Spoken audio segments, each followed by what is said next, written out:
Ok, podemos começar então. Tá pronto, Camilo? Tá me ouvindo bem? Ok. Pronto. Então, boa noite a todas e todos. Estamos aqui para uma palestra, na verdade, uma conversa, que eu senti muito importante para ser feita neste momento, com tudo o que está acontecendo, né, na Colômbia e também no cenário regional, né? Então, Brasil, Colômbia, o que acontece no Chile, o que está acontecendo no Peru, enfim. Estamos numa situação que, pelo contexto regional, nos pede de poder sair um pouco juridicamente e politicamente, né, no nosso entendimento das fronteiras brasileiras para poder nos conectar com outras experiências jurídicas, né, sociais e culturais. A palestra de hoje é com o professor Camilo Manha, que vai ser sobre medidas extrajudiciais, Comissão Nacional da Verdade e Conflito na Colômbia.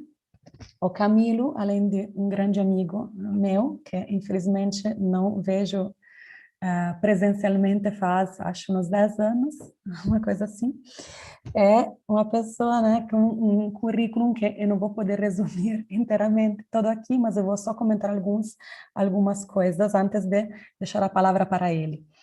O Camilo é professor na Universidade Externado de Colômbia e co-diretor da pós-graduação em Direitos Humanos da mesma universidade. Ele tem doutorado em Criminologia pela Universidade de Ottawa e em Sociologia Jurídica pela Universidade do País Vasco. Tem mestrado no Instituto Internacional de Sociologia Jurídica de UNIATE, no País Vasco, onde eu também fiz o meu mestrado, né, 10 anos atrás também. Ele fez parte, né, foi membro do Departamento de Direitos Humanos da ONU, o mesmo departamento que implementou o sistema integral que deu lugar, né, à Comissão Nacional da Verdade colombiana. Ele foi naquele momento, ele foi membro e hoje ele é consultor da Comissão Nacional da Verdade. Ele também participou das negociações em 2014, das negociações entre Farc e governo colombiano na Havana, né, em Cuba, e ele estava com a delegação de vítimas, né, uma das 5 delegações de vítimas presentes nos acordos, nas negociações entre o grupo Farc e o governo colombiano, que imagino todo mundo tenha mais ou menos noção, que não seja, né, por notícias ou televisão. Eu sou a professora Fiammetta, eu sou a professora da casa, da UFES, do PPG-DIR, em Direito Processual da UFES. Eu também sou doutora em Sociologia Jurídica pela Universidade de Milão. Eu sou pós-doutora pela Universidade La Salle de Canoas, no Rio Grande do Sul, e também tenho mestrado no Instituto Internacional de Sociologia Jurídica de Oñate, no País Vasco. E agora estou como professora visitante estrangeira na UFES, faz 2 anos. Alguns de vocês, né, que participam, geralmente são meus alunos e alunas, a que eu dou uma grande bem-vinda. A nossa conversa vai ser assim, o Camilo vai falar por um tempo, depois eu vou falar um outro tempo sobre o mesmo tema, vamos dividimos em blocos, né, o conteúdo da palestra, e depois, ou durante, né, quando você se sinta na vontade, podem fazer perguntas diretamente no chat do YouTube, e que eu vou ler e vou, né, ou responder eu, ou responder o Camilo, dependendo de qual for, né, o tema da pergunta, tá bom? O Camilo vai nos falar em portunhol. Qualquer coisa que eu ache que não dá para entender direto, vou tentar dar um esclarecimento. Mas acho que, falando devagar, todo mundo se entende. De fato, espanhol e português não são idiomas tão diferentes, né? Então, podemos começar, Camilo, quando quiser. Muito obrigado, Fiammetta, muito obrigado, amigos, amigas. Eu quero saudar especialmente a professora Fiammetta, caríssima professora e amiga. Obviamente também a Universidade do Espírito Santo, muito obrigado pela oportunidade de essa troca. eu acho que esses espaços de troca ajudam a valorizar a experiência latino-americana e assim também a valorizar Latinoamérica mesmo. Eu vou falar, como falou Fiametta, em portunhol, porque eu não falo português, mas vou tentar de falar o mais próximo em português que eu possa. Eu vou falar primeiro 15, 20 minutinhos sobre a Comissão da Verdade na Colômbia, a situação, o contexto. E depois eu gostaria muito de enfatizar nessa troca de saberes, de conhecimentos. Então, primeiro eu gostaria me referir a por que o caso colombiano pode ser importante para estudar no contexto latino-americano. O caso colombiano é um contexto de democracia formal faz muito tempo. Nas tradições dos escritos, da literatura, de ciências políticas, eles falam que o contexto colombiano é uma das democracias mais antigas do continente.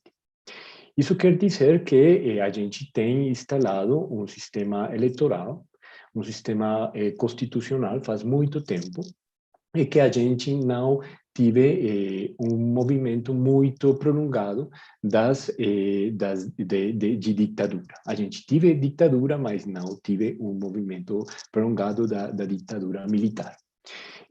Isto é diferente a outros países da região, como o Brasil. Mas nesse contexto da democracia, muitas pessoas falam de democratura ou de dicta blanda, porque temos um contexto de conflito armado interno, de violência, de polarização, de muita confrontação social. Isso quer dizer que, a partir dos anos 60, a gente teve um conflito armado interno. Esse conflito armado interno é entre diferentes partes. A guerrilha, uma das guerrilhas mais grandes, mais antigas do continente, a FARC-EP, Forças Armadas Revolucionárias do Povo, eles se chamavam, e outras múltiplas guerrilhas. A gente teve muitos tipos de guerrilhas, mas todas mais ou menos de inspiração socialista, comunista. Ao mesmo tempo, a gente tem um fenômeno de narcotráfico, de tráfico de drogas, que é muito parecido, você pode falar, o problema também brasileiro. Só que tem diferenças geográficas também, diferenças de posicionamento no continente, mas esse é um fenômeno muito relevante para compreender o fenômeno da violência na Colômbia também. E também um fenômeno de exclusão política, de fechar as oportunidades da democracia, onde tem extremos, mas tem poucas alternativas, sobretudo para os espectros que não são tradicionais. Isso fez também que, como um fator, a gente pode falar, um fator da violência, que temos tido por muito tempo uma democracia muito fechada. Também, claro, uma das sociedades mais inequitativas, mais desiguais do mundo mesmo.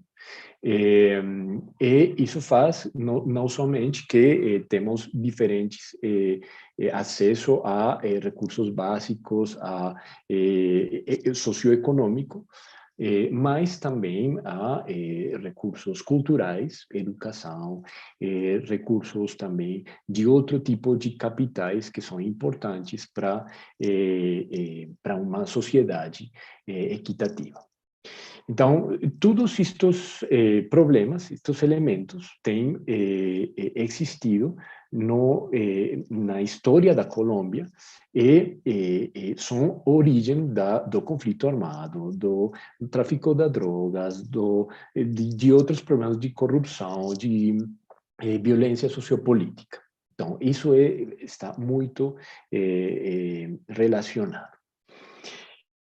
Porque o caso colombiano é interessante, porque é um caso da democracia. Em países como o Brasil, vocês falam de uma ruptura entre a ditadura e a democracia como um ambiente de paz social, e a ditadura como um ambiente de muita confrontação e de violações de direitos humanos. Mas na Colômbia falamos de um ambiente de muita confrontação social e de violações de direitos humanos em toda a nossa história de democracia. Então, a gente tem identificado o conflito armado e a democracia também como um fator de violações de direitos humanos. Claro, isto é difícil para uma sociedade de falar que quando você tem um Estado constitucional muito sofisticado, Corte Constitucional, muitas normas, e também um sistema eleitoral, etc. Mas, além disso, tem um fenômeno de violência massiva, de violações de direitos humanos, e um problema de conflito armado, você começa a se perguntar por a forma de organização social, o que consiste a democracia, quais são os conteúdos da democracia e o que pode passar na democracia para transformar verdadeiramente a sociedade. Então, nesse contexto, eu acho que uma ideia muito importante é a ideia da verdade. Qual é o papel da verdade em uma democracia, em uma situação de violência, etc. Então, eu acho que o papel da verdade ao menos, tem quatro fatores principais. Primeiro, ir contra o negacionismo. Isso que quer dizer? As violações de direitos humanos são muitas vezes conhecidas por todos os sujeitos da sociedade. Em Latinoamérica, quando a gente caminha nas ruas, vê as pessoas que não têm casa, não têm comida, etc. E a gente se habitua a continuar caminhando sem prestar muita atenção neste problema social. A negação é uma forma, como falaria Stanley Cohen, de conhecer, mas não reconhecer o que você conhece. Então, você não reconhece os efeitos sociais da violência, você não reconhece as vítimas dessa violência, você minimiza os danos da violência. Isso pode passar, mas é uma coisa pequena, isso pode passar, mas é só uma pessoa morta, isso pode passar, mas eles devem estar fazendo alguma coisa errada, etc. Então, o papel da verdade na sociedade é tentar de reconhecer o que muitas vezes a sociedade conhece já. O segundo papel da verdade pode ser tentar ir contra os silêncios. Os silêncios que muitas vezes são silêncios cúmplices, as coisas ficam quietas depois das violações de direitos humanos, ao menos quando as violações são massivas, é difícil muitas vezes de falar sobre isso. Uma experiência particularmente relevante, eu vivi personalmente essa experiência de trabalhar na Comissão da Verdade e trabalhar com pessoas que sofreram tortura. Porque essas pessoas mesmo falam, eu não gostaria mesmo nem falar sobre isso. E por quê? Porque eu acho que isso ainda está passando em mim, porque eu acho que isso ainda tem uns impactos muito fortes na minha vida. Eu vivo com isso. Isso quer dizer que, muitas vezes, o silêncio, que pode ser, falemos, demonizado, pode ser, é muito mal ter silêncio na sociedade. O silêncio também, muitas vezes, é um mecanismo das mesmas vítimas para sobreviver uma situação de supervivência, de uma situação particularmente difícil. Mas a verdade permite não somente falar sobre a experiência personal de uma pessoa, mas permite falar sobre a experiência social do silêncio. Então, claramente, nesse caso que eu acabo de falar, por exemplo, uma comissão da verdade tem a missão não de falar precisamente do caso específico dessa pessoa que quer permanecer em silêncio, mas de falar do problema da tortura, do problema da falta de falar de esse problema, não? O problema de silêncio. Outro rol, outro possível papel da verdade na sociedade pode ser de ir contra a mentira, claramente. Quando você fala, isso não está acontecendo, você sabe que isso está acontecendo, como passa sempre nas sociedades, ao menos nas sociedades latino-americanas, por exemplo, com o fenômeno da desaparição forçada. Isso não passou, isso não passa. Essas são pessoas que perderam o rumbo da vida, que estão em outras atividades, que foram para outros países. Então, no papel da verdade é tentar de permitir à sociedade de conhecer o que é mentira e tentar de saber um limite entre o que é verdade e o que é mentira. Tem muita filosofia sobre o que é verdade. E muitas pessoas falam, todo mundo tem, cada pessoa tem sua própria verdade sobre o que passa. E isso pode ser parcialmente verdadeiro, no sentido que a experiência marca muito o que você conhece da realidade, claramente. Mas o mecanismo social da verdade permite ir contra, vencer estes problemas de conhecimento da sociedade, de sua própria história. Você pode falar que você tem uma posição política que pensa que, por exemplo, a ditadura foi um regime interessante para uma sociedade como a brasileira. Mas o que você não pode fazer, fala o mecanismo da verdade, é falar que a ditadura não fez isto, que a ditadura não ficou quieto estas reivindicações, que a mentira não falou estas mentiras, e isso é a diferença do mecanismo da verdade. Então, finalmente, um último papel da verdade que eu gostaria trocar com vocês também, eu gostaria que vocês me falassem o que vocês pensam, especialmente você, Fiametta, é o problema eu não sei se a palavra é a correta em português. Vencer? Vincere. Ganhar. Ganhar a confusão, ou ir contra a confusão, você pode falar. Então, eu gosto muito uma frase de um dos comissionados da verdade da Colômbia, com quem eu tenho trabalhado muito próximo nestes anos. Ele se chama Carlos Beristain. Ele sempre falou, porque ele é o único estrangeiro da Comissão da Verdade da Colômbia, o único comissionado estrangeiro. Ele fala sempre, no problema colombiano é um problema complexo, não é um problema confuso. Isso que quer dizer que você dá para entender. Então, os fenômenos que têm muita complexidade, você tem a tendência de falar, isso é confuso, você não dá para entender. Não. A verdade tem que intervenir para dar uma compreensão do que passou, mesmo se a compreensão é muito complexa.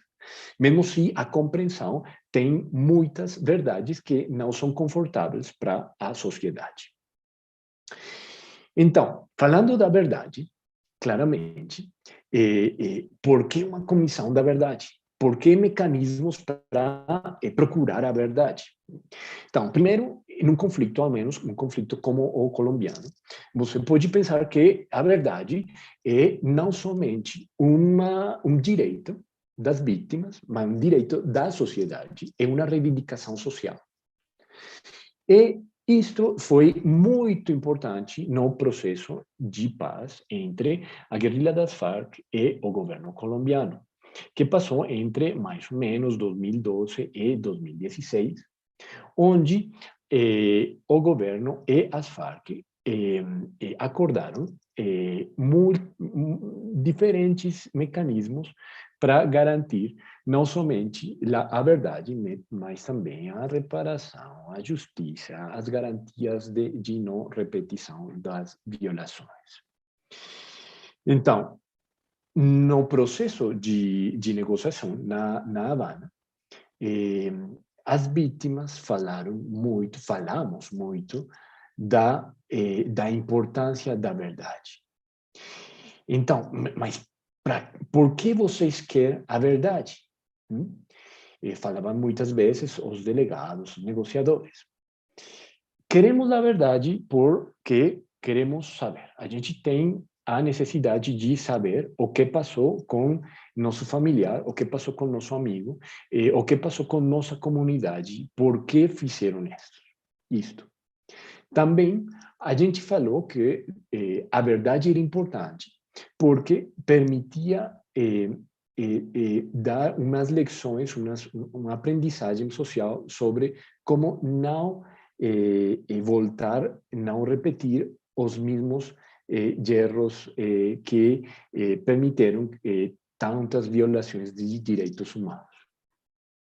Então, a verdade não tem somente, de esta perspectiva, uma função personal, de conhecer a própria história, mas de dar à sociedade elementos para construir uma nova história. Então, a verdade sempre tem sido interpretada como uma visão do passado. Mas o que propõe esta ideia é que a verdade é particularmente relevante para o futuro. Isso quer dizer que a verdade habilita também outros futuros possíveis. Quando a sociedade tem uma história de violações, de danos, de problemas sociais, falar que um mecanismo social permite imaginar, ao menos imaginar, abrir novos futuros possíveis, é uma ganância enorme para as sociedades, porque permite às pessoas, mas também aos coletivos, de construir culturalmente, de uma forma diferente, sua vida. Mesmo se as coisas permanecem iguais, tem um câmbio na visão da perspectiva da história e também do futuro. E por isso também a verdade tem muita disputa entre as forças sociais. Quem é dono da verdade, falava Orwell, não somente é dono do passado, do presente, mas também do futuro. O futuro está em jogo. Então, uma comissão da verdade é um mecanismo extrajudicial, é um mecanismo da justiça transicional que procura passar de uma situação a uma situação B na uma sociedade. Então, em uma sociedade como a brasileira, o mecanismo da Comissão da Verdade estudou um passo de uma transição entre uma situação de ditadura a uma situação de democracia. Na situação colombiana, é um mecanismo que é implementado para estudar um passo de uma situação de conflito armado a uma situação de construção da paz. O problema é que em Colômbia, ainda, depois do acordo de paz, etc., a gente ainda está em uma situação de conflito armado. A gente tem, ao menos, reconhecido por a Cruz Roja Internacional, Red Cross. Cruz Vermelha. A Cruz Vermelha. A Cruz Vermelha tem reconhecido que, nestes tempos, na Colômbia, ao presente, a Colômbia tem 5 conflitos armados internos, de caráter não internacional. Isso é um problema social muito grande. Mas também a gente tem muitos outros problemas. Isso é um dos problemas. Então, a Comissão da Verdade colombiana é um mecanismo extrajudicial, o que quer dizer que é um mecanismo que não é de juízes, não dá uma verdade de acordo às regras do direito, é um mecanismo que procura a verdade com as regras das ciências sociais, das ciências naturais, para compreender o que passou na situação do conflito armado e procurar respostas para não repetir, para não voltar a essa situação. Então, a Comissão da Verdade da Colômbia tem ao menos três funções. Uma de reconhecimento, reconhecer o que passou às vítimas e reconhecer as responsabilidades coletivas. A Comissão da Verdade não pode falar de uma pessoa da responsabilidade individual. Isso é diferente a um mecanismo judicial que dá uma responsabilidade que fala, esta pessoa é culpável por isto que passou. A Comissão da Verdade, ao menos em Colômbia, e muitas comissões da verdade no mundo, de caráter extrajudicial, falam das responsabilidades coletivas, responsabilidades institucionais, responsabilidades dos grupos sociais, etc. Outra função da Comissão da Verdade da Colômbia é a formulação de medidas de não repetição, de tentar de não, o que devemos fazer para não voltar a essa situação. Então, as comissões da verdade normalmente fazem recomendações aos governos, aos estados, para fazer muitas adaptações, transformações institucionais, para tentar de procurar um melhor futuro, falemos assim. Tem um problema muito grande na sociedade colombiana, é um problema talvez parecido ao problema brasileiro, que o governo que vai conhecer das recomendações, que vai receber as recomendações da Comissão da Verdade, é um governo que está em contra do acordo de paz, em contra de uma Comissão da Verdade. Então, é um governo que o mais provável é que não vai implementar, não vai mesmo nem receber as recomendações. Não? É um problema também político, porque a verdade também tem um conteúdo claramente político.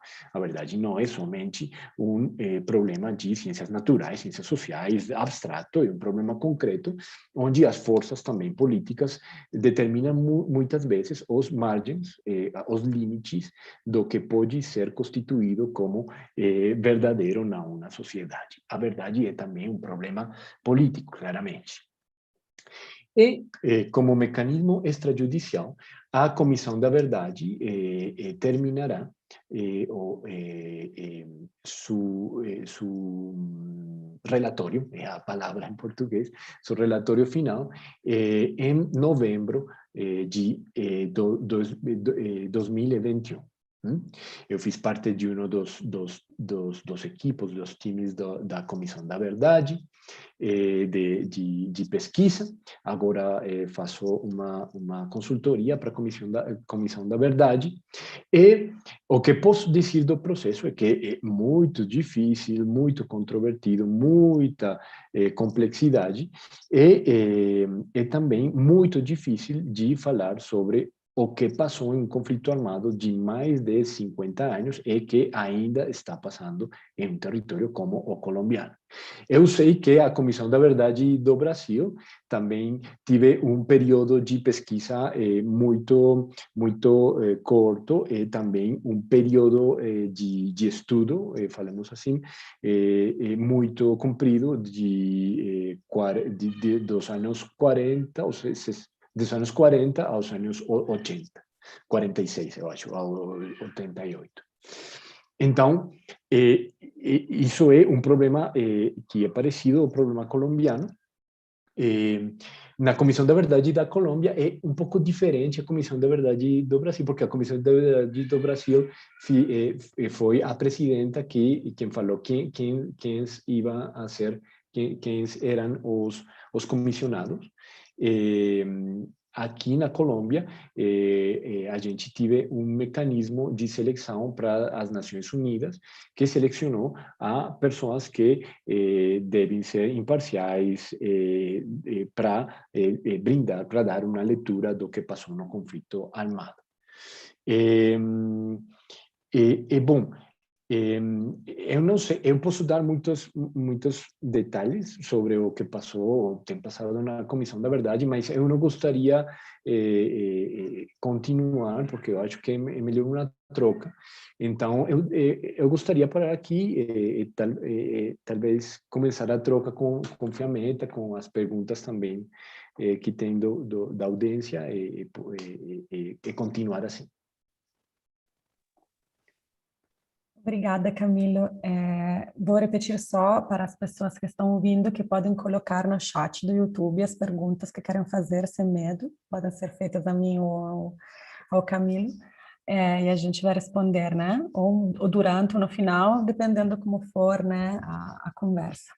Bom, fazendo meu papel de debatedora, né, eu, ouvindo o Camilo, muitas coisas vieram na minha cabeça, né, sobre a questão da verdade, sobre as questões de transformações, né, de passagem entre um regime político e outro. E, primeiramente, eu estava pensando quanto pouco no Brasil a gente sabe da Colômbia, né? Mesmo agora com um conflito e umas manifestações nas ruas, todas as pessoas com quem eu conversava fora do Brasil, por exemplo, na Argentina ou no Chile, acompanhavam o que estava acontecendo. No Brasil era muito mais difícil, era tipo sentido como uma coisa que, né? É como um pouco pensar que no Brasil a gente já tem tanto problema que não consegue acompanhar também os problemas dos outros. Isso que nos fecha bastante, né? Nos fecha bastante essa mentalidade que somos um continente, né? O Brasil é um país continental. E que então é por isso que eu gosto muito dessa possibilidade, né, de conversa, porque nos aproxima de algumas outras experiências. Então, pensando no que tu estava falando, Camilo, dessa ideia da democracia mais antiga do continente, era como era considerado, por exemplo, o Chile, eu estava pensando, né, o país mais estável do Mercosul, né, o país mais estável, a economia invejada por o nosso detestável Paulo Guedes, o ministro da Economia, e tudo isso antes que em 2019, né, explodiu a sociedade chilena, tanto que estamos agora no Chile, está agora o Chile com um novo processo constituinte, né? Então, também a Colômbia é como considerada um país em que basicamente tem um conflito que provavelmente é o mais longo conflito armado da história contemporânea, eu acredito. Mas que de fato a coisa de uma democracia estável, né? Por essa ideia de democracia bastante formal, né? Se queremos dizer, então tem eleições, né? Tanto que um presidente atual como o Duque, né? Não é considerado, ou seja, o Bolsonaro é famoso no mundo todo pelas besteiras que ele fala, pelas coisas que ele faz, né? Para que esse governo faz. Mas o Duque, com a quantidade, né, de denúncias de violações de direitos humanos, passa bastante despercebido. E essa é um pouco aquela falsa neutralidade liberal, né, de que as relações diplomáticas internacionais estão cheias. Falando mais sobre essa ideia de transição, né, então de comissão da verdade, então aquelas ideias de democratura, né, ou dicta blanca, eu acho também que no Brasil a gente pode falar com clareza que não existiu uma ruptura clara, né? Nem no discurso, nem nas práticas, né? Além das intenções, né? Não teve uma ruptura clara com o regime militar anterior. Tanto que podemos falar, por exemplo, que no Brasil, da democracia brasileira, a polícia mata mais que durante a ditadura militar, né? Só, de fato, e também não no discurso, porque há 30 e poucos anos da Constituição Federal, né, que, né, fechou de fato que a época da ditadura e abriu a época do novo regime democrático, só há 30 anos estamos com declarações públicas, né, de saudade à ditadura, de homenagem a torturadores, de protestos que em 2016 podiam levantar faixa com escrito tinham que matar mais pessoas em 64. Então, uma ruptura que de fato não se deu. Também estamos nesse momento no Brasil com, exatamente, a polícia que mais mata, né? Mais que nos Estados Unidos, que é um caso bastante famoso. Estamos com a situação política institucional de maior ocupação de cargos políticos por militares. E, de fato, uma violência e uma desigualdade que tristemente, nos faz muito parecida a situação colombiana. Né? Eu lembro uma conversa informal com o Camilo, que a gente falou, olha, entre Brasil e Colômbia é uma competição de horror, né? Não vai saber aonde catar mais violação de direitos humanos, tão massiva, tão desgraçada, né? Então, essa ruptura, de fato, também podemos falar que no Brasil não se deu, nem no discurso, nem nas práticas. E aí tivemos uma Comissão Nacional da Verdade também, que como a Comissão colombiana é extrajudicial, ou seja, não tem um papel de responsabilização penal para, né, as pessoas que foram mencionadas como torturadoras, violadores de direitos humanos, entre os quais, por exemplo, vocês devem lembrar do Coronel Ustra, né, que foi publicamente homenageado pela pessoa que não era ainda presidente do país, né, em televisão nacional, homenageando o Coronel Brilhante Ustra, que foi uma das pessoas que foi mencionada várias vezes dentro do relatório da Comissão Nacional da Verdade. A publicação do relatório da Comissão Nacional da Verdade do Brasil foi em 2014, né? Quase no final do segundo governo da ex-presidenta Dilma Rousseff. Também depois de todos os conflitos sociais sobre a questão, né, dos gastos para a Copa e os protestos de 2013 que foram no Brasil, então, num contexto de convulsão social, de fato.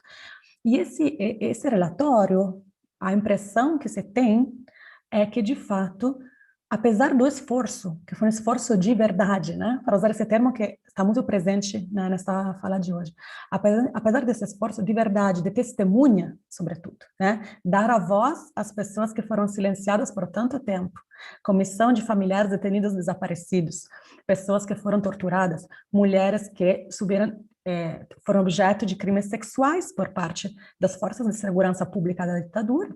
Depois de todo esse esforço, de fato, não foi acompanhado depois para uma divulgação massiva, né, um aprendizado, um programa, né, educacional para que esses fatos, né, essas verdades foram disponíveis e, de fato, sejam entendidas pelo povo brasileiro, né? Senão, não seria possível tanta polarização política sobre questões tão básicas como os direitos humanos. Nós estamos falando de teoria política refinada, não é questão de ideologia política. Estamos falando de desaparecimento forçado, tortura, execução extrajudicial, crimes sexuais, sequestro de criança, né? Estamos falando de uma série de coisas que, de fato, deveriam colocar uma sociedade toda do mesmo lado, né? Que é o lado da verdade, que é o lado da memória. Mas não é assim. Então, deve ter alguma falha aí, que a gente não sabe qual exatamente foi, mas tem. E além da verdade, Camilo, né, eu queria um pouco também pensar no papel da memória, né? No papel, tipo, qual é a vinculação entre verdade e memória? E como fazer assim? Porque memória, né, nessa questão da garantia de não repetição, o fato do nunca mais, que é o nome também do primeiro relatório contra a ditadura, que foi publicado no Brasil pelo Dom Paulo Arns, e que também é o título do Nunca Mais argentino, por exemplo.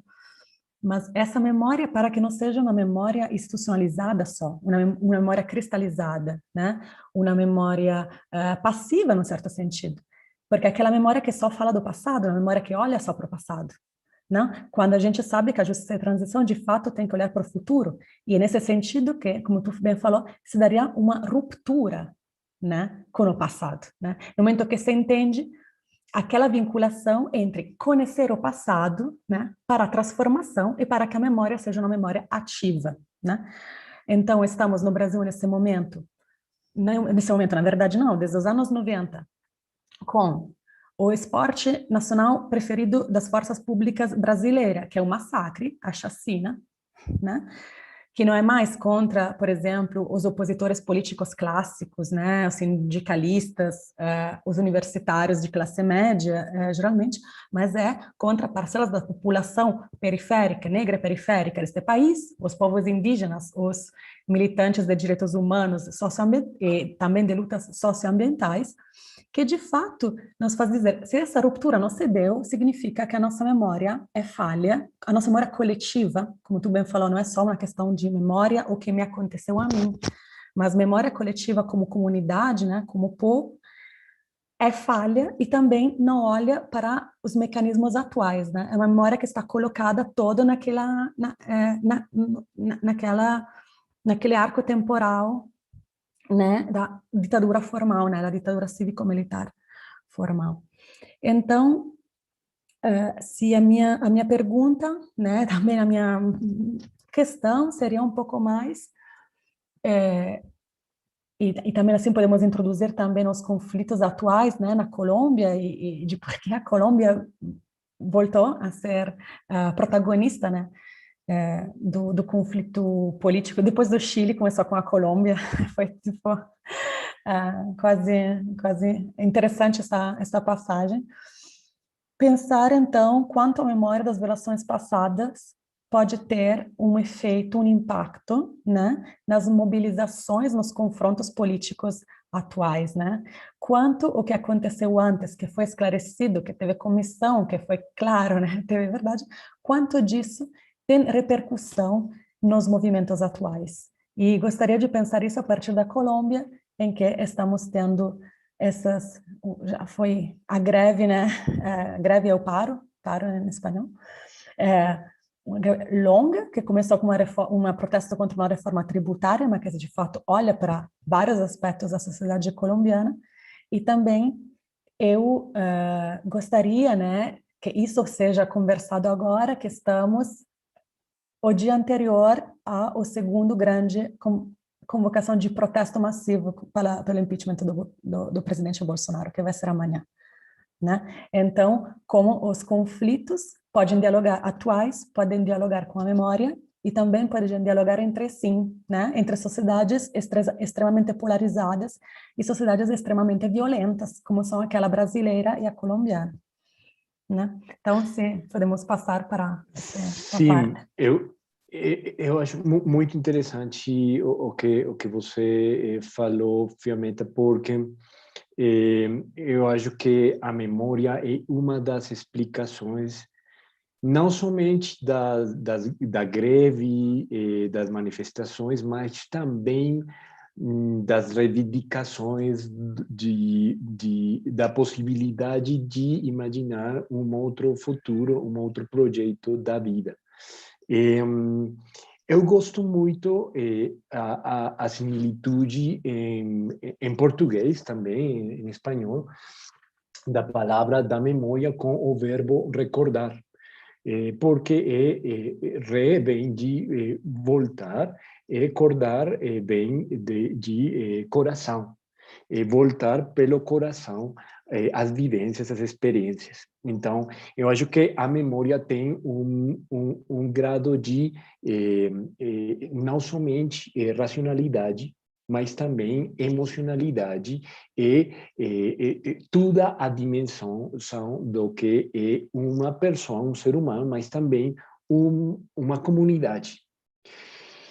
Quando você fala voltar no coração, você começa a se perguntar, mas o que é o coração de uma sociedade? E lá eu gosto muito de uma reflexão de Humberto Eco, um paisano de você, quem fala da memória como a identidade mesma. Se você não recorda mais, você não tem mais uma identidade. Você caminha na rua, você não sabe o que você é, quais são suas ideias, sua identidade. Então, a memória, você pode falar que a memória é uma espécie de identidade do povo, identidade da coletividade. Qual é a identidade da coletividade? Em nossos países, Brasil, Colômbia, por exemplo, quando você pensa que a identidade do povo começa a ser expropriada por uma ideia, por exemplo, do tráfico de drogas, onde a identidade do povo é ganhar dinheiro, onde a identidade do povo é matar, e tentar de não ser morto pelas autoridades, pela polícia, por exemplo, como esse exemplo que você fala do que está acontecendo no Brasil. Então, você começa a perder uma identidade que permita construir um futuro, e você começa a construir uma identidade que permite, talvez, não, sencillamente, não ficar morto. Quando sua identidade é essencialmente tentar sobreviver, supervivência, você deixa de viver, de planejar o futuro, de planejar o projeto coletivo, etc. E nisso, na sociedade brasileira, como a sociedade colombiana, você começa a ver que é muito mais difícil, por exemplo, trabalhar como em equipo, em times, trabalhar coletivamente. É muito mais difícil. Nós, os que somos, por exemplo, professores da universidade, muitas vezes encontramos em estudantes que falam: eu não quero trabalhar com outra pessoa, eu quero trabalhar individualmente, só eu. É muito difícil de criar dinâmicas coletivas na educação, na sociedade, nas famílias, etc. Então, lá temos uma perda de identidade. E também tem algo muito difícil para uma sociedade, é que a memória tem um ingrediente de antagonismo. Você fala assim, antagonismo? Pode falar, ok. De antagonismo, o que quer dizer que tem umas contradições na memória. Eu posso falar que minha memória é uma memória das vítimas de um setor, e a memória de outra pessoa pode ser a memória de vítimas de outro setor, de outra parte da sociedade. Mas o problema é que a sociedade tem que escolher, ou tentar escolher, uns limites para esse antagonismo, para essa contradição. Você pode falar: ok, vocês podem ter diferentes versões da realidade, diferentes memórias. Mas o que você não pode fazer é, por exemplo, fazer negacionismo sobre o sofrimento. Um exemplo da uma sociedade transicional como a sociedade alemã falou: ok, tem muitas verdades, muitas memórias deste problema grande como o Terceiro Reich, mas tem uma fronteira. Se você fala que não temos, a gente não teve na história o Holocausto, você fica em um lugar de negacionismo, e lá vamos a ter uns mecanismos sociais para tentar que isso não exista na sociedade. Mas mesmo assim, os partidos políticos, nazis, etc., são uma realidade em Europa. Né? Então, a memória tem uns problemas de contradição, e como fazer em uma sociedade cosmopolita para construir com essa contradição diálogos, trocas, convivência pacífica, coexistência. Isso é muito, muito difícil. Então, no problema atual na Colômbia, claro, tem uma relação muito forte com os problemas acumulados. Quando você fala, eu não sei como se fala isto em português, mas em espanhol falamos la gota que rebosó el vaso. O estopim, tipo, a última gota. A Isso. A última coisa gota. que fez, né, explodir a situação. Isso, a última gota. Mas quando você fala a última gota, você está falando que tem já um vaso com muitos problemas. E a última gota entra dentro de muitos problemas. Então, muitas vezes as sociedades se concentram a atenção em a última gota. A última gota foi a reforma. A última gota foi isto que fiz Bolsonaro. Mas o problema é que existe na última gota porque existem muitas outras gotas. Né? Isso quer dizer que temos sociedades onde temos uns problemas acumulados, uns problemas sem solução, sem resposta. Em muitas sociedades, tem sociedades muito dinâmicas, onde você tem um problema e o problema troca, muda na história. Mas em nossas sociedades latino-americanas, muitas vezes, nós temos uma sensação de que os problemas têm existido depois toda a história. Então, agora na Colômbia temos, por exemplo, os movimentos indígenas, você fala, não sei se fala, sim, indígenas, na Colômbia, falando de por que os monumentos dos conquistadores espanhóis não devem estar nas ruas. E você tem muitas pessoas, especialmente da direita, falando, mas por que isso tem está ficando lá depois de um siglo? Por que eles vêm agora contra uma estátua? Isso não faz sentido. Não tem sentido algum. Mas tem um sentido, dá para compreender que é um problema de autoridade, mas tem um sentido de acumulação histórica das violências. E tem muitas expressões Sim, eu diria que é uma acumulação histórica também das violências práticas, mas também materializadas no simbólico. Então, sim, são estátuas, mas essas estátuas perpetuam, né? Perpetuam um imaginário, né? Disso da violência, em que os heróis dessa sociedade, daquela identidade que se quer criar como identidade nacional, são pessoas, né? Que foram os colonizadores, saqueadores, torturadores, massacradores do povo, né, daquele momento.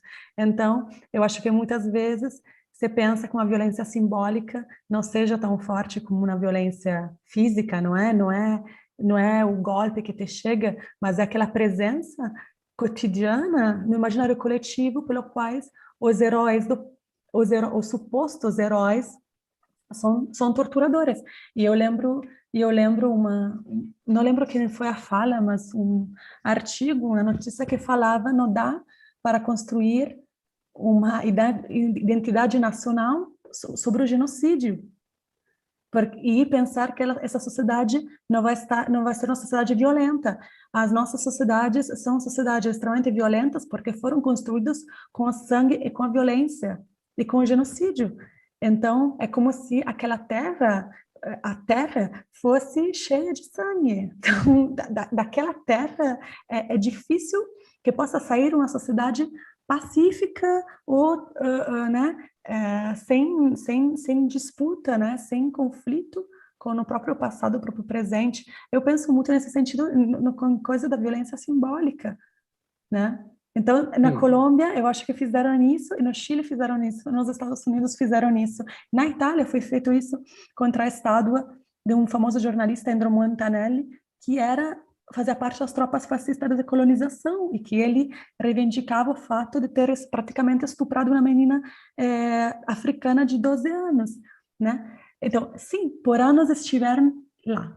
Por anos ninguém tocou aquelas estátuas, mas agora não mais, né? Aquele imaginário precisa ter uma ruptura nesse sentido, eu acho. Não sei se tu falava nesse sentido. Sim, e também porque eu concordo, mas também porque evidencia o que uma sociedade celebra.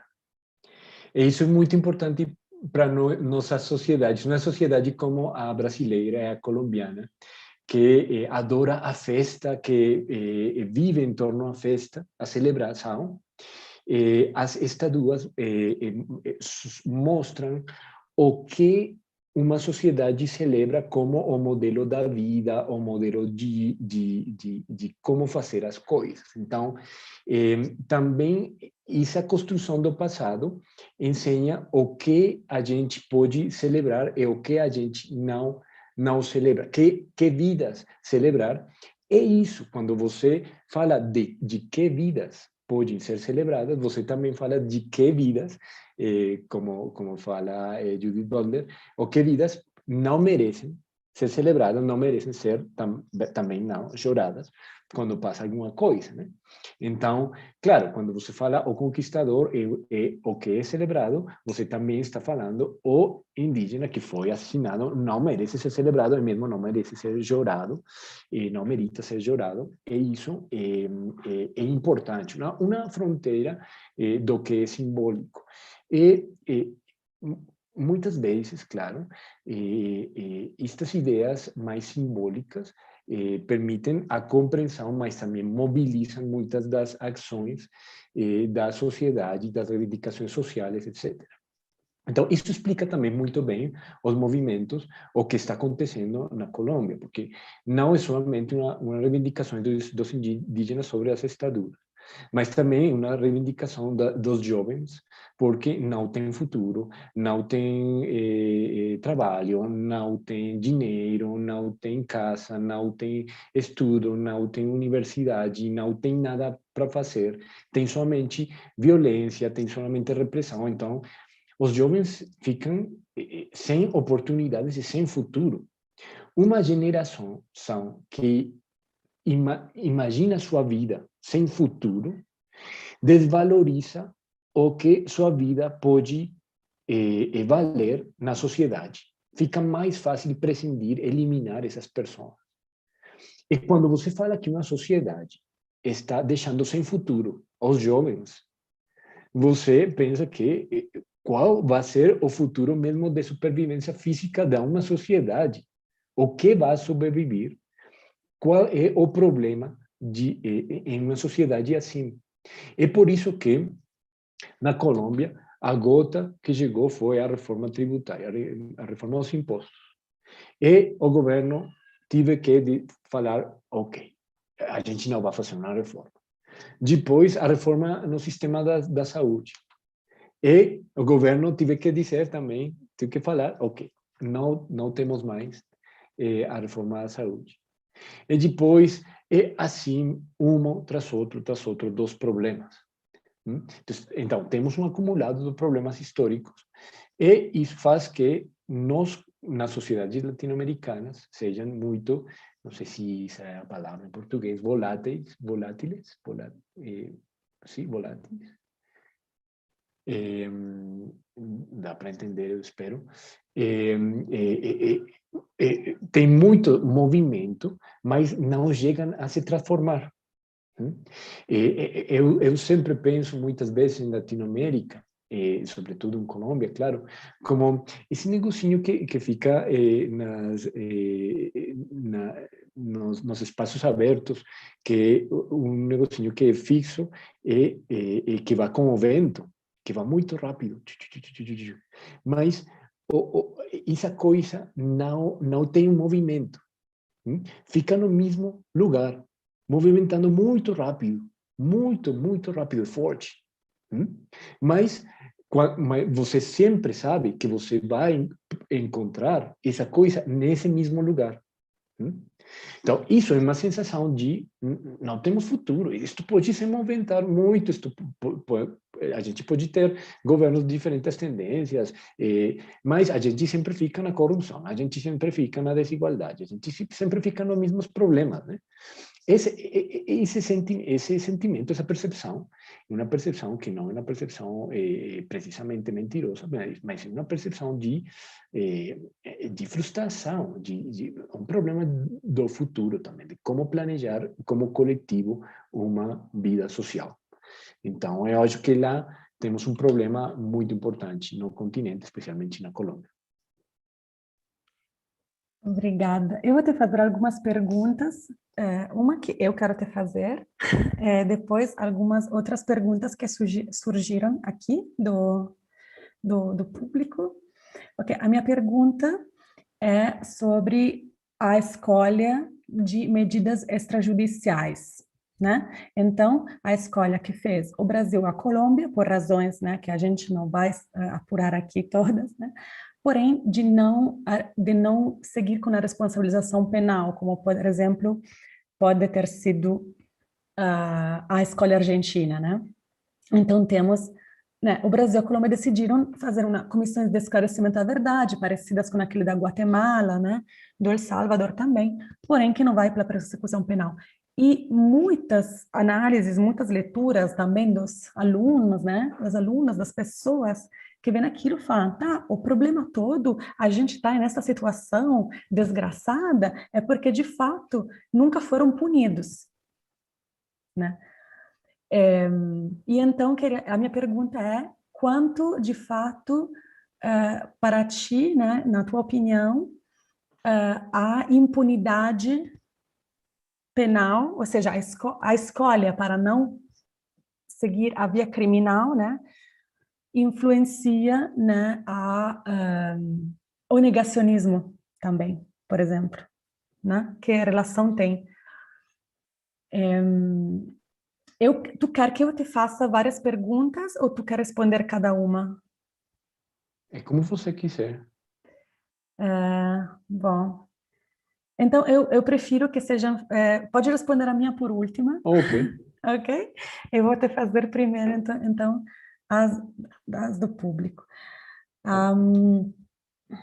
Eu vou selecionar algumas para não ser muito, porque são bastantes. Então, a Ana quer saber... então, primeiro, obrigada, fala pela excelente fala. Deu para entender muito bem o teu portunhol, Camila, deu tudo tranquilo?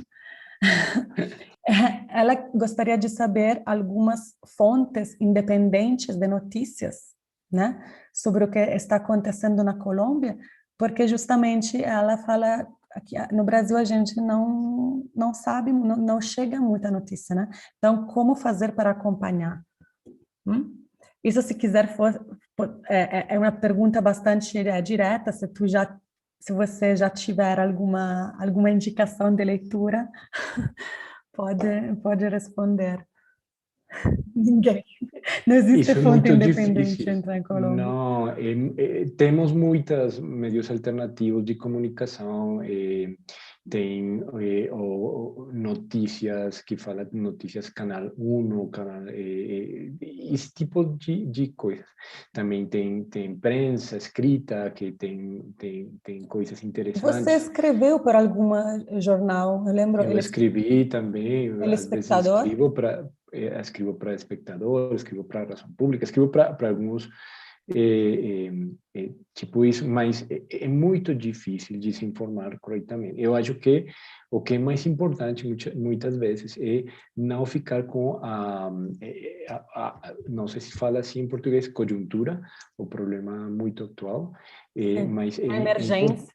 a emergência, a crise, não? Essa ideia da crise, a contingência, mas é importante de conhecer as histórias de nossos povos. Eu também tinha muitas, por exemplo, perguntas sobre por que Brasil, por que é tão difícil conhecer de Brasil e por que Brasil conhece tão pouco do continente e às vezes o continente conhece tão pouco do Brasil, porque o Brasil fica na América Latina, mas fica um pouco isolado muitas vezes. Então, pode ser, claramente, o problema da comunicação, da idioma, da língua, mas também eu aprendi da sua história, da história do Brasil,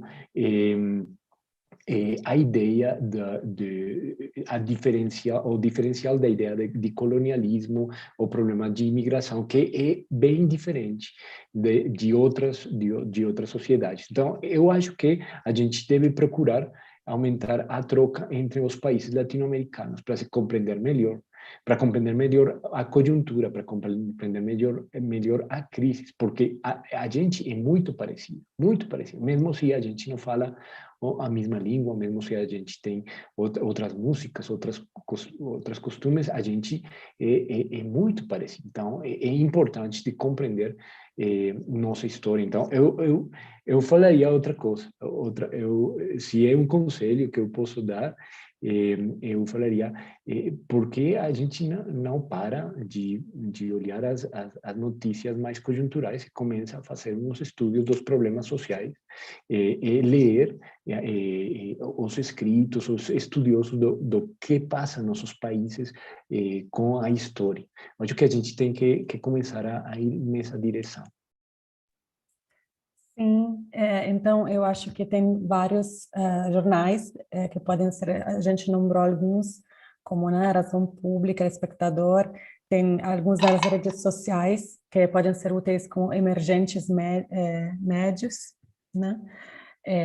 A mesma Media Ninja brasileira conseguiu catar bastante informação, mas acho mesmo também que a gente tem que sair da ideia que o que está acontecendo agora essa ideia da crise da emergência e procurar, né? Eu tenho uma sugestão de filme, inclusive, que é um filme maravilhoso, que condensa a questão da Comissão Nacional da Verdade, mesmo que não aparece diretamente, mas está aí presente. É um filme de uma diretora brasileira, Beatriz Songen, que se chama Los Silêncios, e o tema, né, está vinculado à tríplice fronteira entre Brasil, Colômbia e Peru, e tem a ver com desaparecimento forçado, questões de empresas, né, não sei como se fala desplaçamento em português, agora eu estou tendo alguns problemas de idiomas latinos, mas enfim, indígenas, né, pessoas que vivem no mundo rural e desaparecimento forçado nessa tríplice fronteira. É um filme que eu vi na UFES, na Universidade Federal do Espírito Santo, organizado pelo grupo de cinema sobre questões indígenas, né, do pessoal da antropologia, e é um filme que eu sugiro muito de ver, e está entre português e espanhol, porque as pessoas nessa tríplice fronteira juntamente falam os três idiomas, e eu tentei baixar muitas vezes para mostrar para os alunos, ainda não deu, mas vou conseguir. Aí tem algumas perguntas também, Camilo, dos meus alunos e alunas. Ferramenta, Sim. a gente deveria fazer um esforço para, por exemplo, se encontrar na tríplice fronteira e fazer uma troca a partir de... No barco. No barco, sim, vê a utilidade de quanto mosquito tem naquele maldito barco para ir a São Gabriel da Cachoeira. Eu fiz a viagem no Rio, só que eu cheguei até a metade, não conseguia chegar até a fronteira. E eu fiquei 3 dias naquele barco e já foi suficiente, mas eu posso fazer esse esforço se para te ver antes de que passem outros 10 anos. Se for o então, caso. a gente faz. Aí temos algumas perguntas dos meus alunos de Justiça de Transição, né? Tem uma pergunta do Hugo, que quer saber se na Comissão Nacional da Verdade, se na apuração dos crimes, né, cometidos, teve uma apuração sobre os membros da sociedade civil que colaboraram ou colaboram nos conflitos armados. Por exemplo, eu falo, no caso brasileiro, teve uma apuração das empresas, né, que colaboraram com a ditadura, ou, né, dos membros de organizações religiosas que colaboraram, né, na denúncia. Então, ele gostaria de saber isso, se teve uma apuração da participação não só militar, mas também civil na repressão. Sim, claramente. Em um conflito tão largo, tão comprido como o conflito colombiano, tem a participação também, não somente dos combatentes, das pessoas que participam diretamente nas hostilidades, mas também das pessoas civis. Tem diferentes formas de participação, mas também tem uma forma de participação que também é muito relacionada com uma forma de ser vítima do mesmo conflito, uma forma de participação que não é voluntária, que é forçada, que é difícil de compreender em um conflito como no colombiano, porque às vezes muitas pessoas falam, sim, eu colaborei, eu fiz parte de este esquema de violência, mas eu fiz porque eu queria me defender, eu não queria mais que isto acontecesse na minha comunidade, por exemplo. Então, lá é muito difícil de compreender os diferentes graus de responsabilidade e de participação. Então, eu acho que é muito importante compreender que em um conflito social é importante de compreender que os bystanders, as pessoas que têm diferentes graus de cumplicidade, mas também têm diferentes formas de participação. E a verdade muitas vezes não é confortável. você tem que saber que, muitas vezes, as pessoas que você acha que são as mais responsáveis, que são os financiadores da violência, os instigadores da violência, também têm histórias de violência. E também tem que reconhecer, muitas vezes, essa condição. Então, é muito difícil numa sociedade começar a atribuir responsabilidades em todas as partes, né? Essa é uma experiência que vem em todas as sociedades transicionais. Por exemplo, a Alemanha, claramente na Alemanha toda a sociedade participou de alguma forma no regime nazi, mas tem muitas formas de participação, tem muitas formas diferentes de histórias de vida, etc. Então, é importante de saber que a verdade não é um mecanismo de autodestruição da sociedade, mas é um mecanismo de reconhecimento. Mas os mecanismos de reconhecimento têm que ser sensíveis às diversidades das responsabilidades também. O problema grande da responsabilidade ou dos mecanismos judiciais é que todas as histórias ficam resumidas, ficam reduzidas a uma só forma de responsabilidade e uma só forma de história. Então, a pessoa que fez alguma coisa por necessidade fica reduzida ao mesmo esquema de pena que uma pessoa que fez isso por prazer, por simple violência, por simple, não? Então, a verdade judicial também, eu esperaria algum dia, a verdade judicial tem que poder diferenciar entre as diferentes tipos de responsabilidades e de incidência na realidade.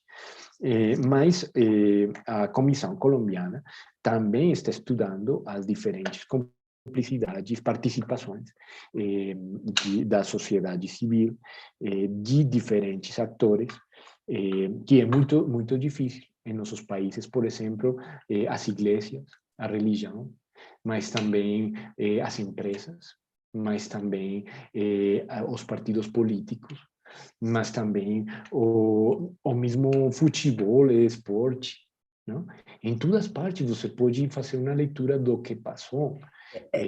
Só porque você nombrou agora o futebol, eu queria lembrar que foi aceita a Copa América no Brasil depois que a Colômbia e a Argentina negaram, né, de sediar a Copa América nos próprios países. O único país que falou sim, sim, vem aqui fazer a Copa América foi o Brasil, né? E o futebol tinha um livro que se chamava Com a Taça nas Mãos, que fala sobre a vinculação entre grandes eventos esportivos às ditaduras, né? Porque, por exemplo, os mundiais de 78 na Argentina, em plena ditadura, e os mundiais de 73 no Brasil, em plena ditadura.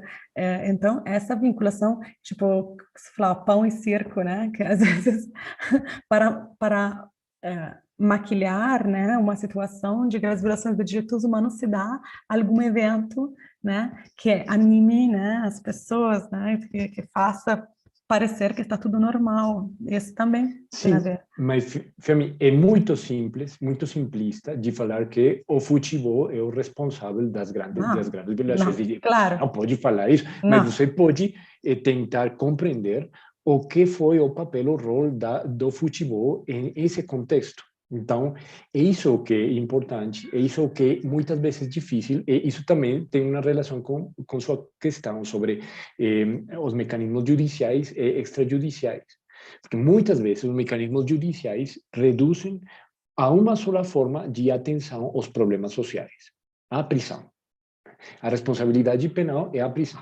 Você fala, mas tem outros problemas sociais que são muito importantes e que você tem que compreender a partir de outros paradigmas, de outras formas de compreender e de outras formas de atenção, de resposta a isso que passou, a isso que aconteceu. Eu acho que com isso você responde a minha pergunta, né? De fato, não é que é só a falta de punição criminal por si só levaria a uma falha de memória, né? Até porque a só persecução penal, mesmo que seja entendível como escolha, não aborda os problemas estruturais, né? Não mina, né, a questão. E isso se vincula um pouco a algumas outras perguntas. que são um pouco mais, né, fechadoras, assim, de pensar... Primeiro queremos saber até que momento vai ser a Comissão Nacional da Verdade colombiana, até este ano, né? Novembro deste ano. Novembro de 2021, tá. Então a gente vai ter um relatório para analisar. Outro relatório enorme, porque as comissões de verdade fazem relatórios que ninguém Que bom pode que a gente ler. trabalha nesse campo, meu Deus. Aí, entre várias perguntas, entre a pergunta da Clarissa, a pergunta da Yamé, um pouco eu posso resumir dizendo, essa pergunta, o que é que podemos fazer como sociedade para que a memória seja também institucionalizada, né? Tipo, para que passe por um processo de institucionalização, para que os órgãos públicos possam afirmar essa memória. E claro que essa é uma preocupação bem brasileira, né? Porque, de fato, estamos tendo um pequeno choque institucional. Então, o que podemos fazer como sociedade civil para que essa memória seja reconhecida a nível institucional?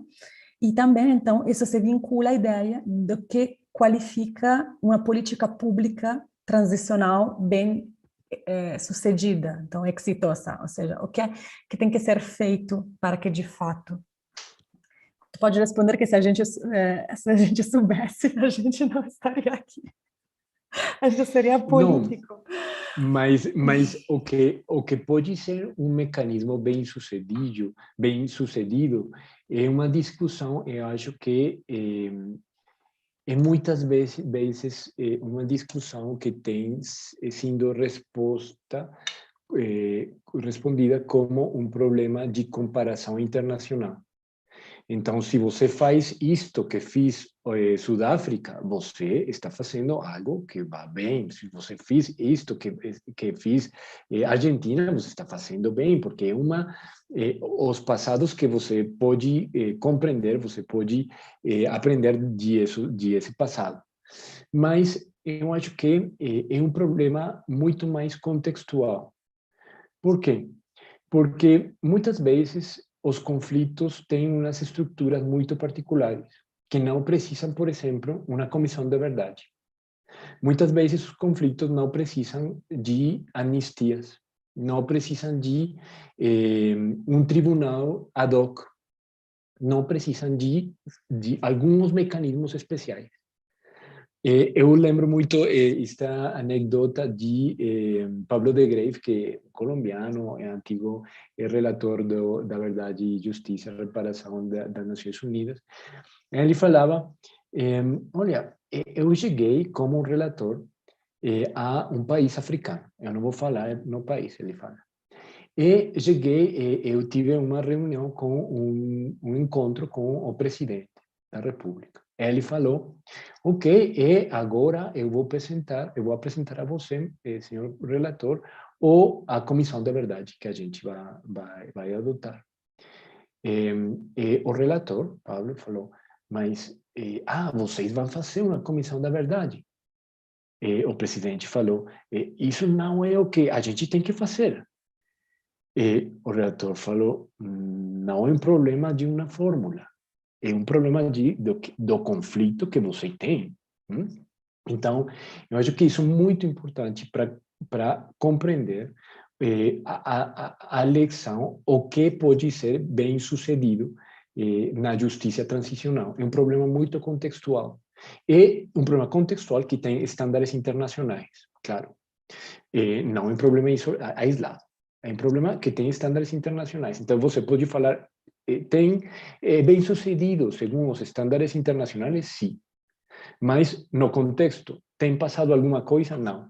Então, você fala, mas o estándar internacional não funciona, então, nessa realidade. Esse é um problema muito grande que os advogados, os juristas temos sobre as realidades, porque muitas vezes temos fórmulas e quando aplicamos na realidade não passa nada. E se não acontece nada, se não acontece uma mudança, não tem um verdadeiro mecanismo da justiça transicional. Então, como institucionalizar um pouco mais as memórias? Tem um problema nessa pergunta já, porque muitas vezes tem uma apropriação das memórias mas também pode ter uma expropriação das memórias. Pode falar de uma memória que fica expropriada da comunidade de base, das vítimas, etc., e faz uma transformação dentro da institucionalidade. Isso tem passado muito com a ideia dos direitos humanos em nosso continente. Então, você fala direitos humanos, transformações, etc., nos movimentos dos 80, dos 70, nosso continente. E a institucionalidade falou, vocês querem direitos humanos, ok, agora a gente vai ter um Ministério dos Direitos Humanos. Na polícia vamos ter uma burocracia destinada para os direitos humanos. E eu vou, em nome dos direitos humanos, fazer prisões mais grandes, mais repressão, porque a gente vai proteger os direitos humanos. Não? Então, temos que ter um equilíbrio de falar, a sociedade tem que propor suas memórias e sua memória tem que ficar como um limite à atuação da institucionalidade, mas eu não considero que a institucionalidade deva ser o objetivo da memória, porque a memória é a identidade do povo. E se a memória é a identidade do povo, a gente, quando começa a fazer capoeira, começa a se lembrar que a capoeira é uma forma de se treinar para resistir contra a dominação colonial. Sim? Mas se você começa a falar, a capoeira é um baile turístico onde os visitantes podem ver como os pretinhos dançam tão bonitinho, não? Você fica sem uma memória que fica expropriada, né? Então, é isso um problema grande, eu acho, desse dilema. É um dilema. Sim, né? Sim, até porque eu estava pensando, você falou que a memória e a verdade não deve servir como autodestruição da sociedade, mas também nesse processo de expropriação ou de institucionalização aconteceram, seja, né, com essa valor dos direitos humanos, aconteceram teorias muito interessantes, ou seja, para mim no sentido negativo. Uma é aquela teoria dos dois demônios, ou seja, de fato, com uma sociedade com dois demônios iguais, né, contrapostos. Então, basicamente, tirar a responsabilidade do Estado enquanto Estado, equiparar as forças do Estado a um grupo guerrilheiro, né, e falar basicamente, então, que a responsabilidade são dos dois lados e, enfim, que a gente, né, vai ter um grande abraço catártico no final, né, que é uma questão bem problemática, né, e essa é uma forma, para mim, de expropriação da memória. A segunda forma de expropriação da memória é esse papel da vitimização, então, todo mundo se colocar como vítima, que de fato foi vítima, mas é uma questão situacional, e não poder reivindicar uma existência de luta. Então, os desaparecidos, por exemplo, da Argentina, é preferido, né? É mais fácil para a institucionalidade colocar como vítimas absolutas, né? Vítimas que não estavam fazendo nada e por isso elas foram, né, desaparecidas. E não se consegue reivindicar de fato, não, a gente, né, eram militantes, né, assim, e eles foram assassinados por isso, não porque estavam comprando pão, né? Então, como às vezes essa institucionalização, né, cria esses né, aquele da vítima neutral, a teoria dos dois demônios e também aquele outro paradigma que infelizmente está muito presente nos discursos da justiça transicional, eu acho, que é aquele da reconciliação nacional. Que é diferente ser um povo em paz e justiça, ser um povo pacificado e, né, distorcida, né, a verdade. Então, eu estou pensando, por exemplo, né, o discurso da reconciliação nacional está presente em quase todos os mecanismos da justiça transicional, e eu sou muito crítica disso, até porque, por exemplo, eu me lembro quando teve a tentativa que a ex-ESMA, a Escola Superior Militar da Armada de Buenos Aires, antes dos processos, né, com o governo Menem, eu acho, foi proposto que isso virasse um grande, e isso era um campo de detenção, sequestro, tortura e morte de militantes políticos, fosse transformado em um grande parque da reconciliação nacional, que isso é simbolicamente matar de novo aquela memória, aquela verdade. Então, não sei se exatamente no mesmo sentido, mas eu também vejo um grande problema na aposta na questão da institucionalidade como salvação, porque isso elimina as nuances, isso elimina o conflito, isso quer botar uma tampa que se chama reconciliação nacional, que se chama direitos humanos para todos, que se chame, né, de pacificação, né, de harmonia, mas de fato parece mais um outro discurso paradigmático, né, um outro paradigma que seja colocado.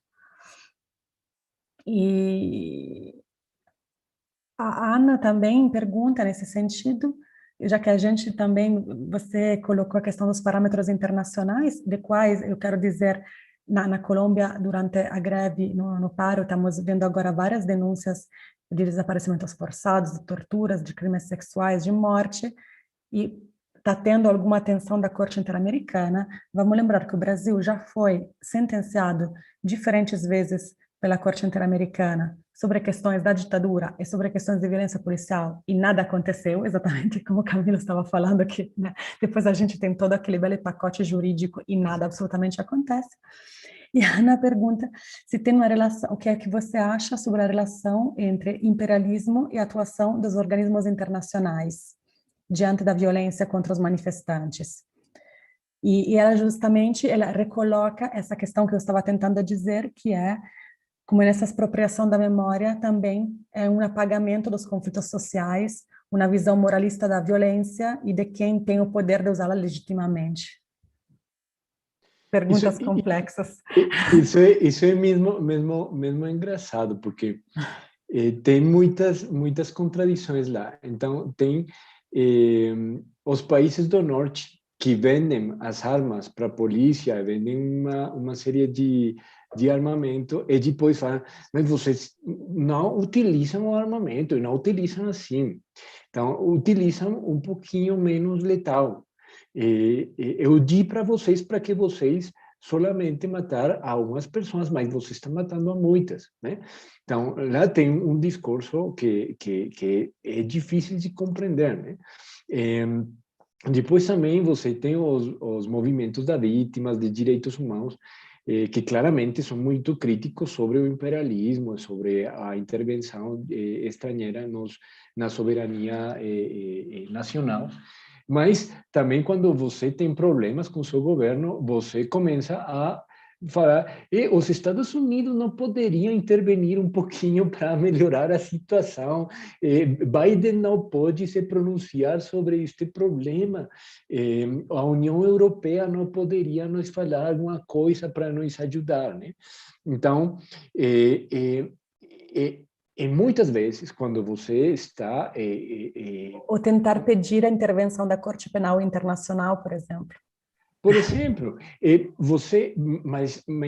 isso é compreensível porque isso fala de que você não tem um sistema nacional que permite garantir os mínimos direitos, mesmo de defender a vida, né? Então, você tem que procurar outros mecanismos internacionais. Isso é válido, eu acho legítimo. O que não acho, o que eu falaria que é imperialismo as práticas que tentam de imponer práticas de morte. Eu acho que tem uma diferenciação muito importante nas relações internacionais. Eu não sei se pode ser interpretada a partir do problema de imperialismo ou não imperialismo. Para mim, é políticas da vida e políticas da morte. Então, tem instrumentos regionais, internacionais, multilaterais, etc., que tem uns programas de ação que são de proteção da vida. E tem outros, da ecologia, etc. Mas tem outros problemas que são claramente umas políticas que tentam expoliar os recursos domésticos, dañar as comunidades, quebrar as relações sociais. Isso são políticas de morte. Então, E financiar economicamente países financeira economicamente a fazer né, troca econômica. Estou pensando na Itália com o Egito, né, que é declaradamente uma ditadura militar, que prende, assassina, tortura, mata pessoas todos os dias. E a Itália segue fazendo um discurso dos direitos humanos no Egito, mas segue basicamente fazendo negócio econômico com o Egito, né? Então, Sim, é um financiamento mas de política de morte nesse sentido. Mas, ao mesmo tempo, tem as Nações Unidas, que têm jogado um papel essencial em múltiplos processos de paz. Tem também os governos estrangeiros que muitas vezes têm guiado e procurado aminoramento do conflito social em muitas partes, com sucesso, sem sucesso, muitos exemplos. Mas tem também muita solidariedade internacional, que eu acho muito importante também. Então, eu não gosto muitas vezes de falar todo o que é estrangeiro é imperialismo, tudo o que é nacional é soberania, porque muitas vezes você tem o que é nacional muito imperialista, o que é estrangeiro que ajuda a soberania, ajuda a vida. Então, eu gosto muito mais de analisar isso um pouco mais diferenciado sobre o que estão fazendo, não somente o nome. Não? Muitas vezes falamos, Estados Unidos, não é imperialista. Sim, não tem jeito. Não? Mas muitas vezes você pode perguntar o que estão fazendo, o que é isto? Evaluar, contextualizar dentro de uma história. É verdade que os sistemas do norte têm uma história de imperialismo, de colonialismo e tudo isso. Isso é verdade, isso não tem nada que é novo lá. Mas tem também outros mecanismos. Por exemplo, a Comissão Interamericana de Direitos Humanos fica, o seu centro é em Washington. Mas sua visita na Colômbia foi muito importante para visualizar, para tentar de parar um pouco a violência na Colômbia. E alguém pode falar, isso é imperialismo, isso... Eu não sei se é imperialismo, mas ajuda a proteger a vida. Para mim, essa é a pergunta mais importante. Sobretudo quando você está em um contexto de uma difícil situação de confrontação social. Você fala, não me importa você de onde é seu passaporte. Você vai ajudar a que meu país more em uma situação de verdadeira paz com justiça social. Ok, tá bom. A gente vai tentar de contribuir. A gente mora em um mundo globalizado. Não temos outra forma de viver. Os problemas de migração, os problemas internacionais são também problemas locais. Senão a gente pode aprender do problema de Covid-19, né? Todos estamos em um mesmo mundo. Isto é uma mesma roca com vida. Então, se não tentamos de ter Uma relações mais mesma roca profundas, desgraçada, né? Vamos uma combinar. mesma boca, uma mesma roca lá no Desgraça em espaço, decaimento. Sim, em decaimento, em ruptura, sim? eu mesma sou pela extinção, tipo, já, tipo, A gente está na mesma extinção, então temos que tentar de viver nossa extinção de uma forma um pouco mais solidária. Tá bom, então eu vou fechar aqui, né, as perguntas, porque já a gente chegou às nossas 2 horas praticamente de conversa. Não sei se tu queria comentar alguma coisa a mais, Camilo. Não, Não. muito obrigado todo mundo pelas perguntas, você ferramenta pelas claridades, pela troca, pela oportunidade. Eu acho que a gente tem que insistir nestes espaços de troca, insistir nas experiências, partilhar as experiências, compartilhar as experiências, porque é muito importante para a gente de compreender nossa história, de compreender muito mais nossa identidade, o que podemos fazer coletivamente. Eu tenho que aprender a falar português melhor para... Tu tá falando perfeitamente, eu tô chocada. La dinâmica, la dinâmica. Então, a gente tem que tentar de fazer mais esforços para trocar, para fazer projetos coletivos. A gente não é política, né? Então temos os projetos acadêmicos, de pesquisa, de troca, de encontro. E a gente tem que fazer isso. Então, eu acho, Fiametta, que você está fazendo algo muito interessante e eu gostaria de saudar especialmente esta oportunidade e fico muito agradecido. Eu também te agradeço a disponibilidade. Para mim era muito importante ter uma conversa sobre Colômbia, justamente atualmente pelas coisas que estão acontecendo e também porque não sei se você lembra que eu queria participar da Comissão da Verdade depois teve Covid-19, assim que a minha passagem pela Comissão Colombiana nunca aconteceu e parece que não vai acontecer porque se termina em novembro de 2021, já foi.